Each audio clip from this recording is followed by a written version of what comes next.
people continuing to view alternative research and government corruption as some kind of spy novel, and because of people's failure to look within themselves and see the power that they all inherently hold. The power that we have individually to change the world if we would only unite as a global community. And we need to do this by, as I said earlier, folks, uniting within our respective communities, seeing the value in ourselves and the value in our neighbours, the value in other people, uniting ourselves as a strong, vibrant community and having pride in our nation and in our heritage and in who and what we are, but also respecting that pride in other people, seeing the world as being joyful and wonderful in its diversity and standing together as one people of many cultures. That is how I believe we can change the world. But it's got to start at home, and it has to start with self-realization. Love and acceptance of yourself and acceptance of others. We still have a long way to go. Of course we do. But ultimately, I believe that we make it through what is to come. But we're certainly in for a hell of a ride yet. We are at a very important transitionary period here in 2012. I believe that it's almost like the point of no return. And that's why we're seeing such a huge ramping up of all of these totalitarian measures. You see, they've managed to keep people distracted with the 21st of December 2012 date for so long now that people have basically sat back and waited for the world to change. And they've done very little in the last 2 or 3 decades except talk about the problem. They haven't actually put much action into changing anything. They've just talked about the problem and they've just waited in anticipation for the December 21st date to arrive to see if the world was going to change. And they've been kind of distracted by this date. But meanwhile, in the background, the people who are in control of things in very high places have been working diligently to ensure that the world will change on that date, but it will not change into what people believed it was going to change into, because what they've been doing is they've been putting this totalitarian system in place little by little, all the while, and they've been doing it while people have been completely distracted from what's going on around them. People only see the little symptoms, they only see the strands of the web, but they don't see the spider sitting in the middle, and they don't see the entire web. They don't step back and look at the bigger picture and view the world in a holistic fashion. And that's what's needed for people to do. Because when you really do, when you step back and you look at the nature of the education system to begin with, I mean, why doesn't the education system teach children to be empowered? Why does it just teach them business functions and how to do the paperwork and how to function as a useful cog within the machine that is the modern business world? Why doesn't it teach people self-expression, self-exploration? Why doesn't it teach people compassion, empathy? Why doesn't it create entrepreneurs? Why aren't people climbing over themselves and rushing to get to school to be educated in the wonders of life? Why is school such a drudgery and such a chore? And why is there a spate of media and subtext and mind control within the movies and entertainment industry which promotes school as simply being a time to party and a time to get laid, and certainly not a time for education? Because all this type of culture can result in is a dumbing down of the population and a removal of the empowerment of the people. No wonder people don't want to go to school and get educated, because when they go to school, they don't get educated. They get trained. They get indoctrinated. That's what the education system is for.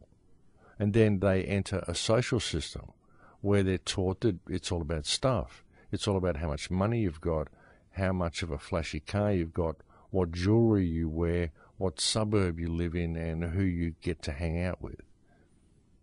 And so, again, we see complete distractions from the individual ever discovering who and what they are, and discovering the meaning of themselves and the meaning of their life, and discovering what life is ultimately about.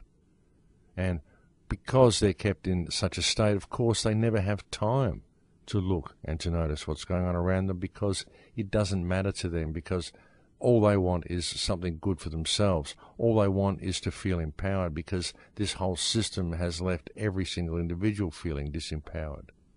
You get people that are millionaires, successful people that have everything they could possibly want, who are completely miserable because money does not buy personal empowerment. Money does not buy themselves.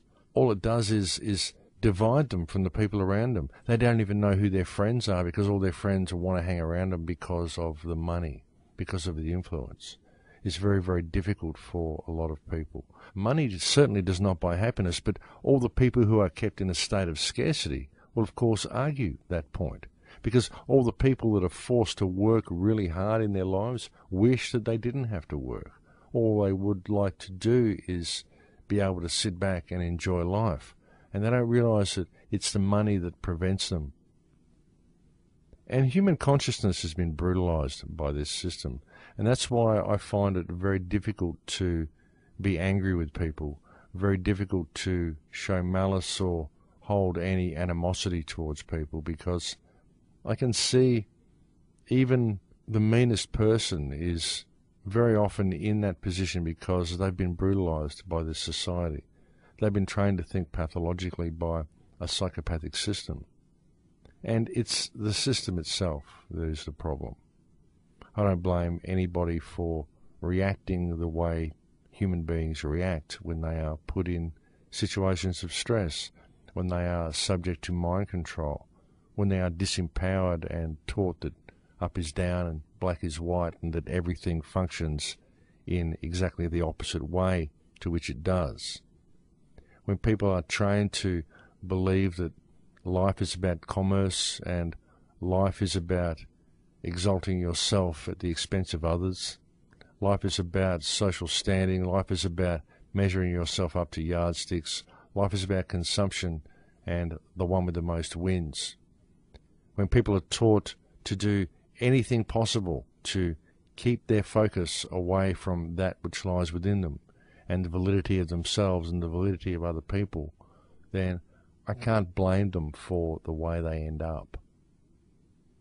But I can see what the problem is, and I can devote my life to helping expose the problem and thereby rectify the problem, because the only way people will ever free themselves from this social system and free themselves from the pathogen that infects human consciousness is to be aware of its existence. And I believe that all that is required for a normal, rational person to be able to do this is for them to take a moment to simply step back and look at the world from a different perspective. And that's what I attempt to bring to people on this radio show. The more mankind points the finger at others and continues to venture down rabbit holes looking for someone to blame, the longer it takes mankind to become aware of the power that exists inherently within each of us, then the longer it will take to rectify the problems that we see in the world. All of the issues that we face, all of the totalitarianism, the body scanners, coal seam gas, the destruction of the water table, every single thing that we see before us is a result of breach of trust, ladies and gentlemen. All of it. Government are public trustees. That is the problem. They get away with what they do because they've taught us not to view them in this manner. They've taught the people to view the government as being all-powerful and of being the rulers of the people, when nothing could be further from the truth. Even when the President of the United States takes office, he swears to serve the American people and to serve the Constitution. When the Australian Prime Minister takes office, she swears to serve the people of Australia.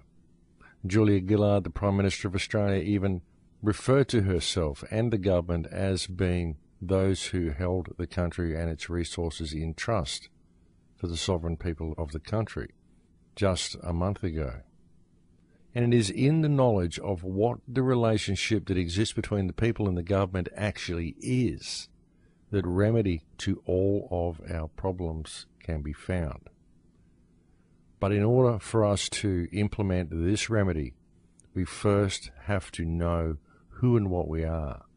And we have to respect ourselves, accept ourselves, and respect and accept those around us so that we can stand together. And if we do that, we can change the world in 3 seconds. And we need to do it, folks, because if we don't, then the world will be changed for us. And I don't think that people will be very happy with the outcome. That is it for me today, folks. Thank you for joining me on the show. Thank you to all those who visit thecrowhouse.com, my website. Thank you to anybody who has ever made a donation. It is very much needed and very appreciated. But I will have to leave it for now because I'm completely out of time. I'll look forward to speaking to you again next week. Please take care until then. In Lakesh.